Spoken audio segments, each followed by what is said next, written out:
If you have one of these cars, you may also have a chauffeur, and you travel in privileged circles. A luxury vehicle like this one costs more than the average house in many cities. But a house is just a place to live, and you can really live it up if you have a car like this.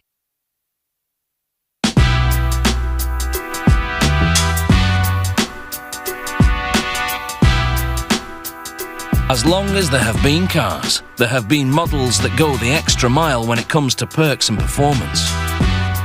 For many, the car they drive is a measure of their personal success, and you don't get much more successful than a Rolls-Royce.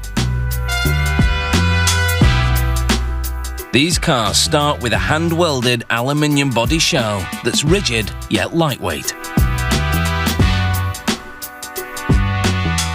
Workers handcraft the components for the lavish interior.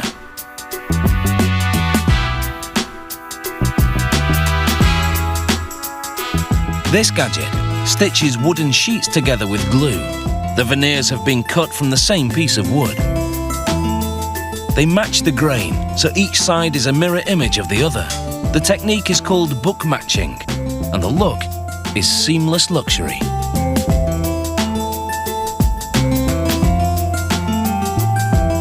There are 40 or more solid wooden parts in the interior of the Rolls. These ones are for the dashboard. They hand finish each of the parts.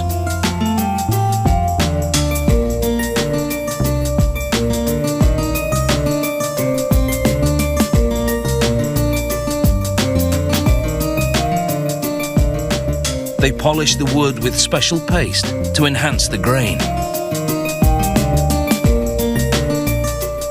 Lacquer is applied to build a shine on the woodwork.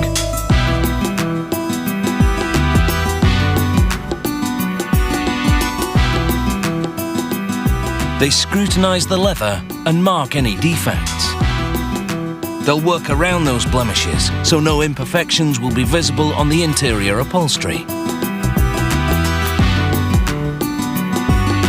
It will take as many as 18 hides to make all the seats, panels and consoles. They carefully stretch leather pieces onto various components and set the fit with a dryer. Ensuring the sewn leather parts conform to all the curves and crevices on the door panels can be tricky. But these workers, some of them former saddle makers, are expert at the job.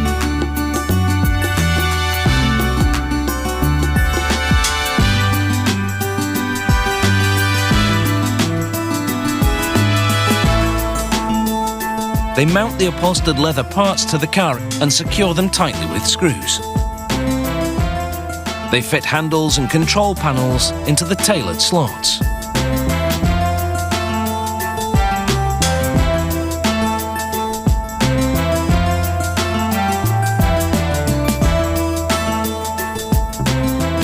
Next, they attach switches, wiring and other controls to the instrument carrier.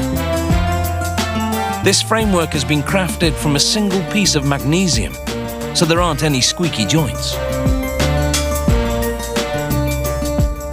The imposing radiator grille has a purpose besides bringing in cool air.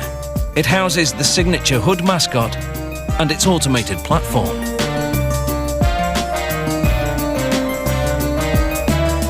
They test the platform to confirm that it rises and retracts. Then they mount it just under an opening at the top of the grille, through which the car mascot will be able to rise.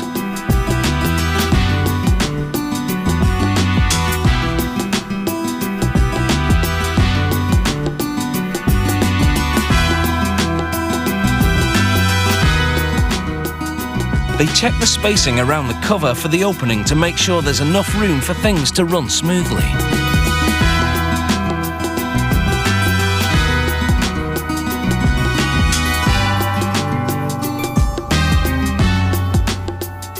The mascot is called the Spirit of Ecstasy.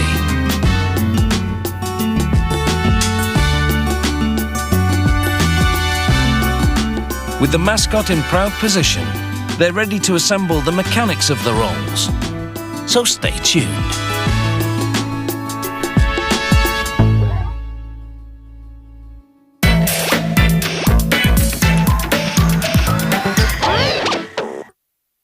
This Rolls-Royce is looking good. The body shell has the long lines of luxury. It's been equipped with flawless leather upholstery and elegant wooden panelling. Plush and posh, this car is now ready for some serious engine power.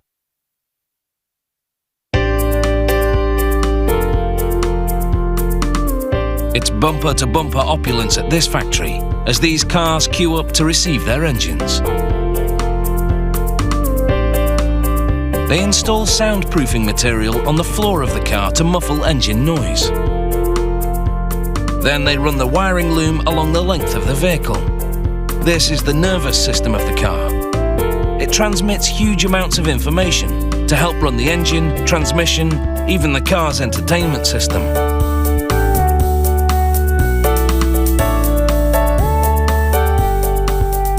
Next, they hoist the engine and transmission system onto a large metal platform.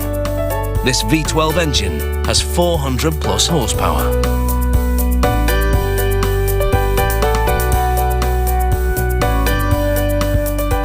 With the engine system on the platform, they complete the assembly and make some adjustments.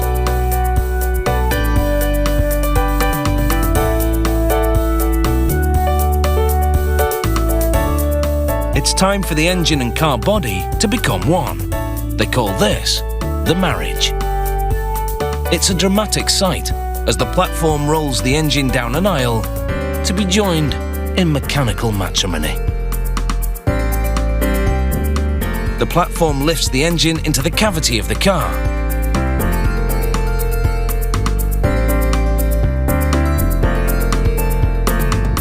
They secure it with bolts.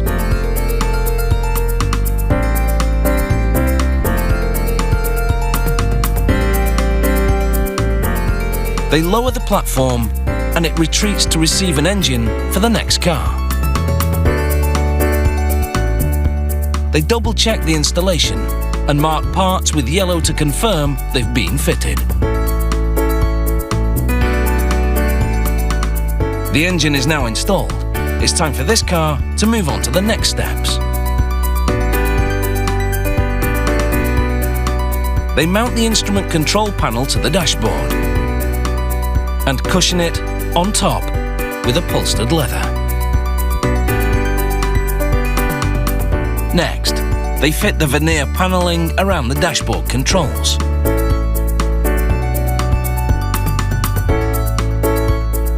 They install the headlining, made of cashmere of course. They check the hydraulic coffee cup holders in the rear of the car, but it's not quite time for coffee yet. They install two batteries, one for the engine, the other for the cabin controls.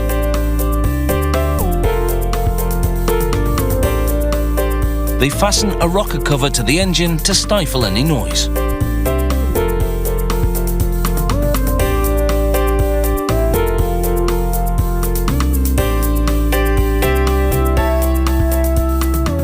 They hook up the air intake system.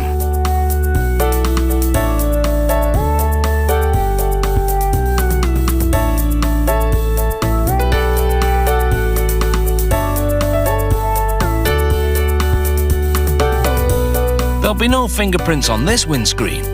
After they wipe it clean, they use a pulley system with suction cups to lower it onto the car.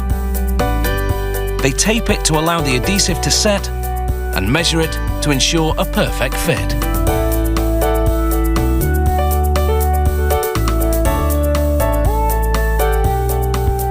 Next, they install the wheel arch liners. These hefty guards will protect the car body from mud, gravel and debris. Finally, they mount the wheels.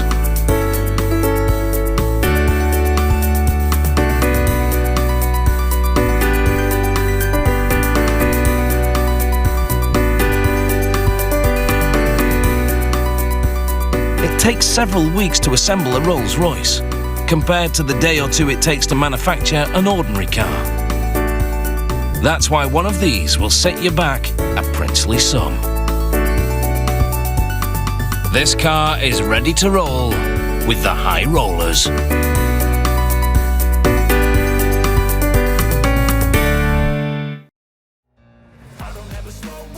no, I don't take